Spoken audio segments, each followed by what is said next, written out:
ناظرین السلام علیکم ورحمۃ اللہ وبرکاتہ۔ استقبال ہے آپ کا viral news live studio Jalgaon. میرے بھائیوں، اپنی اولاد کا بہتر تعلیمی اور تربیتی انتظام کرو، ان کو دین اور دنیا کی بہتر سے بہتر تعلیم دو۔ سنو، اولاد خدا کا بہت بڑا انعام ہے۔ کل قیامت کے دن اللہ کے دربار میں اس نعمت کے بارے میں بھی سوال ہوگا۔ پوچھا جائے گا کہ اولاد کا کیسے استعمال کیا، اسے صرف دنیا دار بنا کر نوٹوں کے چھاپنے کی مشین بنایا۔ میرے بھائیوں، ہم آپ کو دنیا کی تعلیم دلانے سے منع نہیں کرتے۔ اچھا ڈاکٹر، انجینئر، وکیل، کمشنر، کلیکٹر بناؤ، اسلام منع نہیں کرتا، مگر صرف ہماری فکر یہ ہے کہ پہلے اسے اچھا مسلمان مومن بناؤ، تاکہ یہ گندی تہذیب، ننگا بے حیا کلچر اسے اپنے اثرات میں نہ لے۔ میں عورتوں سے بھی کہہ رہا ہوں کہ دیکھو، ماں کی گود بچے کا پہلا مدرسہ ہے۔ بچہ آپ سے ہی کچھ سیکھتا ہے، لیتا ہے۔ اللہ والوں کی زندگیاں دیکھو، پڑھو، ان کی ماں نے ان کو بغیر وضو کے دودھ بھی نہیں پلایا۔ آج ہماری عورتیں ٹی وی، سیریل، فلمیں دیکھتے ہوئے دودھ پلاتی ہے تو اس کے گندے اثرات اولاد پر پڑتے ہیں۔ بچے نافرمان اور بے حیا ہوتے ہیں۔ ایسے پیارے اور حسین ناصحانہ کلمات ملک کے نامور بے باک مقرر حضرت مفتی ہارون صاحب ندوی جلگاؤں والوں نے گجرات ضلع بھروچ کے آچھوت گاؤں میں ایک عظیم الشان جلسے عام میں اپنے بیان میں فرمایا۔ یہ جلسہ مدرسہ مظاہر علوم آچھوت کی طرف سے 14 حفاظ اکرام کی دستار بندی اور سند و اعزاز کے لیے رکھا گیا تھا۔ مفتی صاحب کے ہاتھوں ان حفاظ کو سند بھی دی گئی۔ اس جلسے کی صدارت بچوں کا گھر آمود کے محتمم حضرت مولانا موسیٰ صاحب نے فرمائی، اور مولانا اسماعیل صاحب بوٹا دارالعلوم ٹنکاریا، مفتی سلیمان صاحب، مفتی اسماعیل، مولانا اویس پالش، مولانا یوسف کوساڑ، قاری ولی اللہ کوساڑ سورت، حافظ اویس بڑودا، حافظ امتیاز بڑودا اور کئی علماء اکرام مہمانان خاص اس اجلاس میں شریک رہے۔ مدرسے کے صدر مدرس حضرت مولانا حسن صاحب نے سالانہ رپورٹ پیش کی۔ قاری توصیف صاحب نے علماء کی قربانیوں پر بڑی پیاری نظم پیش کی۔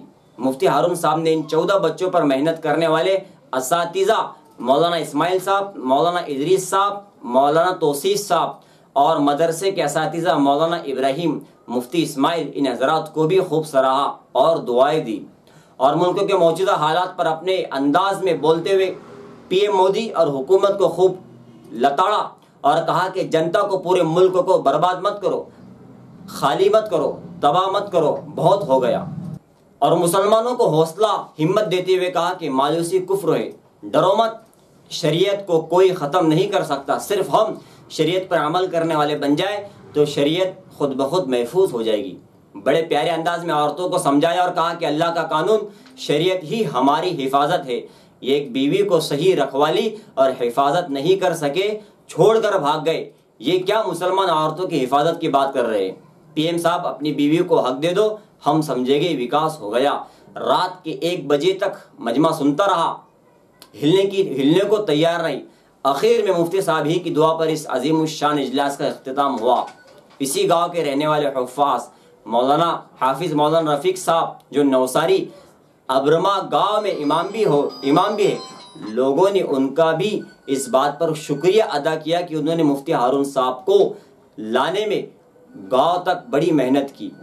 کہ میرے بھائیوں، سب سے پہلے تو میں آپ کو مبارکباد اس بات پر دوں گا کہ آج اس قرآن کی نسبت کی وجہ سے آج بڑی تعداد علماء کرام کی آج ہماری بستی میں یہاں آئی ہے، حاضر ہے اور موجود ہے، اور یہ معمولی لوگ نہیں ہیں۔ میں پورے ملک میں جہاں جاتا ہوں تو بات خاص طور سے مولانا یہاں سے شروع کرتا ہوں، اگر علماء کرام کی، حفاظ قرآن مبین کی، مفتیان کی، اماموں کی تعداد اگر دکھتی ہے تو میں خوشی میں اس بات کو امت کے سامنے یہ پیغام دیتا ہوں، کیونکہ سب سے پہلے مسلمانوں کو اس بات کا سمجھنا ضروری ہے کہ یہ کون لوگ ہیں۔ بہت افسوس یہ ہے، ابھی ہم کو پی ایم کو سمجھانا نہیں ہے، وہ تو پاگل ہے، پڑھا ہی نہیں، زندگی پوری چائے بیچنے میں گزری ہے، اس کو کیا سمجھائیں گے؟ لیکن میں آپ کو خاص طور سے سمجھا رہا ہوں کہ میں نے مدرسے کا پورا پروگرام سنا، علماء کیا ہے، حفاظ کیا ہے، ان کا مقام کیا ہے، ان کا رتبہ کیا ہے، ایک بچے نے نظم میں بھی بیان کیا ہے نا، وہ نظم تھی نا حافظوں کے بارے میں، اور بعد میں قاری توصیف صاحب آئے، آپ ہی نے پڑھا نا، وہ بھی نظم ہم سب نے سنا کہ علماء کرام کی کیا قربانی ہے۔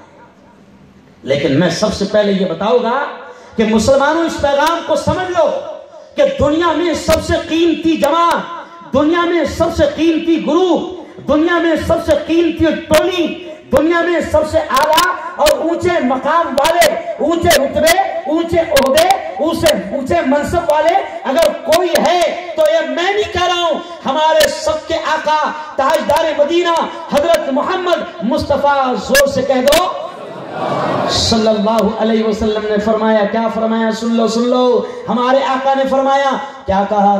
خیرکم من تعلم القرآن۔ اے لوگوں سنو، ہمارے آقا نے فرمایا، کیا فرمایا؟ خیرکم، آقا نے فرمایا اے لوگوں تم میں سب سے بہتر، تم میں سب سے اعلیٰ، تم میں سب سے افضل، تم میں سب سے اونچے مقام والے، اونچے عہدے والے، اونچی کرسی والے، اونچے رتبے والے کون ہے؟ ہمارے آقا نے فرمایا وہ ہے من تعلم القرآن، جو قرآن کو سیکھتے ہیں، وعلمہ، اور قرآن کو سکھاتے ہیں۔ یہ کس نے فرمایا؟ زور سے بولو، نہیں آواز نہیں آئی، کس نے فرمایا؟ ہاں، نبی نے فرمایا، ہمارے آقا نے فرمایا، اور ہمارا ایمان ہے ہم پوری دنیا میں اس پیغام کو لے کر جائے۔ ہمارا ایمان ہے کہ پوری دنیا کا بولا ہوا غلط ہو سکتا ہے، سائنسدانوں کی باتیں غلط ہو سکتی ہے، چاند پر جانے والوں کی باتیں غلط ہو سکتی ہے۔ ابھی چند مہینے پہلے آپ نے سنا ہوگا، 2 مہینے پہلے پورے گجرات میں، مہاراشٹر، گجرات اور ہندوستان کے بہت حصوں میں بادل چھا گئے تھے۔ مولانا کیوں بادل چھائے؟ بارش ہوئی۔ محکمہ موسمیات، جو موسمیات کے سائنسداں ہیں، انہوں نے کیا کہا تھا معلوم؟ 24 گھنٹے میں آدھا بمبئی ختم ہو سکتا ہے۔ آدھا بمبئی ختم ہو سکتا ہے، ٹھیک ہے۔ ویسے مجھ سے ٹی وی والوں نے پوچھا کہ آپ کا کیا کہنا ہے، میں نے کہا سب جھوٹے ہیں۔